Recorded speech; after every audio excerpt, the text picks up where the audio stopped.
Assalamualaikum warahmatullahi wabarakatuh. Perkenalkan, nama saya Dr. Santi dari Puskesmas Mukapayu. Pada kesempatan kali ini, saya akan menjelaskan tentang pengukuran faktor risiko PTM atau penyakit tidak menular. Nah, mudah-mudahan Bapak, Ibu kader semuanya bisa mendengarkan dengan baik dan seksama. Dan jika ada yang mau ditanyakan nanti setelah saya memaparkan pemaparan ini. Nah, ini tujuannya adalah untuk Ibu kader semua mengetahui faktor risiko apa aja dan bagaimana cara mengukurnya. Di mana ini melibatkan dua pembahasan utama, yaitu yang pertama deteksi dini obesitas. Kemudian dan deteksi dini gangguan indera. Nah, kalau misalnya deteksi dini obesitas itu kita harus melakukan pengukuran berat badan, tinggi badan, dan juga lingkar perut. Nah, kalau misalnya berat badan kita menggunakannya dengan timbangan injak atau digital. Nah, kalau misalnya tinggi badan itu kita menggunakan alat yang dinamai dengan mikrotoa. Nah, kalau misalnya sudah, kita lihat hasilnya dan diukurlah lingkar perutnya. Lingkar perutnya jika laki-laki itu normalnya di bawah 90 cm. Kalau misalnya perempuan itu di bawah 80 cm. Nah, setelah pengukuran berat badan dan tinggi badan, kita akan dilanjutkan dengan pengukuran dari IMT atau indeks massa tubuhnya yang nanti akan menentukan apakah pasien ini obesitas atau tidak. Nah, setelah dengan pengukuran IMT ini di mana berat badan dibagi tinggi badan dalam meter dikuadratkan. Nah, nanti dihitung setelah keluar hasilnya jika nilainya lebih dari 27 itu lebih dari 27 itu dinamakan obesitas. Nah, itu adalah faktor resiko penyakit tidak menular. Nah, yang kedua adalah deteksi dini gangguan indera, di mana itu meliputi gangguan penglihatan dan juga pendengaran. Kalau misalnya penglihatan itu dengan tes hitung jari, ya. Kalau misalnya penglihatan dengan hitung jari, dan untuk pendengaran adalah dengan tes berbisik. Nah, nanti akan dilanjutkan lagi ya pembahasannya. Sekian dari saya. Terima kasih. Assalamualaikum warahmatullahi wabarakatuh. Bismillahirrahmanirrahim. Assalamualaikum warahmatullahi wabarakatuh. Selamat siang ibu-ibu kader yang saya cintai. Pada kesempatan kali ini saya ingin melatih kader yaitu tentang pemeriksaan faktor risiko PTM yang nanti akan ibu-ibu kader laksanakan jika ibu-ibu kader ke lapangan kita berlatih hari ini ya. Tentang deteksi dini yang harus dilakukan oleh kader dalam pemeriksaan PTM ini. Yang pertama tentang deteksi dini hipertensi atau yang berpenyakit darah tinggi bisa dilakukan dengan melakukan pemeriksaan tekanan darah. Kemudian untuk yang deteksi dini penyakit diabetes mellitus bisa dilakukan dengan pemeriksaan kadar gula darah, nanti ada alatnya ya, nanti kita belajar sama-sama. Kemudian deteksi dini penyakit paru obstruksi kronis atau PPOK bisa dilakukan dengan cara pengisian kuesioner PUMA. Nanti ada kuesionernya, nanti saya bagikan. Deteksi dini gangguan metabolisme bisa dilakukan dengan pemeriksaan kolesterol dan asam urat ya. Kemudian yang terakhir screening pengkajian paripurna pasien geriatri atau yang berusia di atas 60 tahun. Nanti ada pemeriksaan status fungsional, status mental, dan kognitif status nutrisi.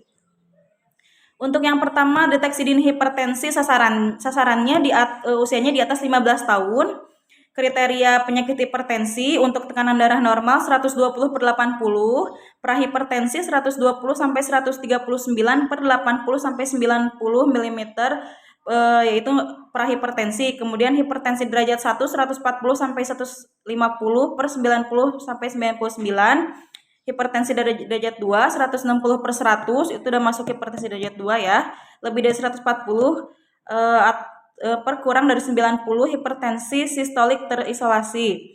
Kemudian dalam untuk deteksi dini diabetes sasarannya usia 15 sampai kurang dari 40. Ada alat, nanti alat pemeriksaan gula darah ya.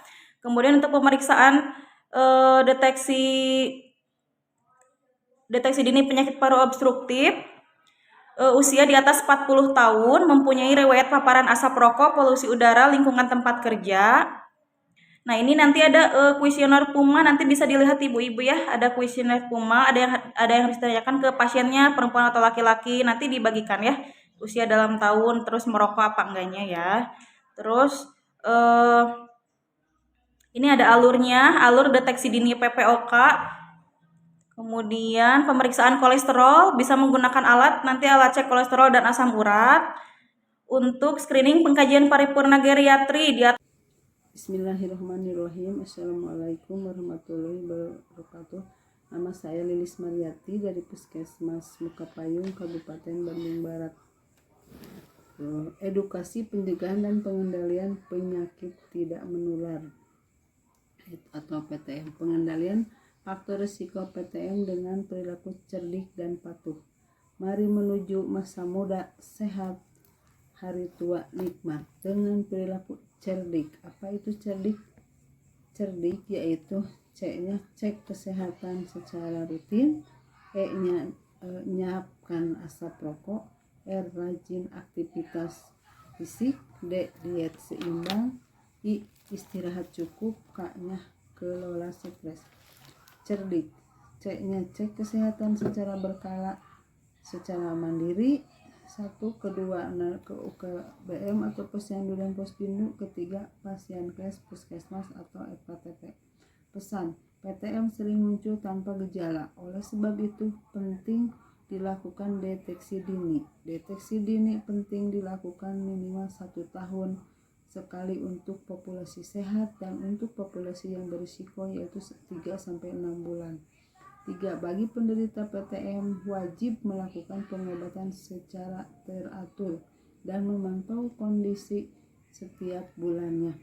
Menyiapkan asap rokok yaitu siklus adiksi nikotin, nikotin terserap, pelepasan dopamin, rasa nyaman.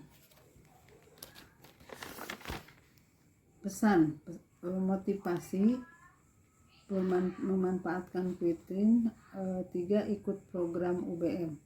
R-nya rajin aktivitas fisik yaitu mengendalikan berat badan, mengendalikan tekanan darah, mengendalikan risiko keropos, mencegah diabetes, mencegah kolesterol, daya tahan, kelenturan sendi, postur tubuh, mengendalikan stres. D-nya diet seimbang dan I-nya istirahat cukup, K-nya kelola stres.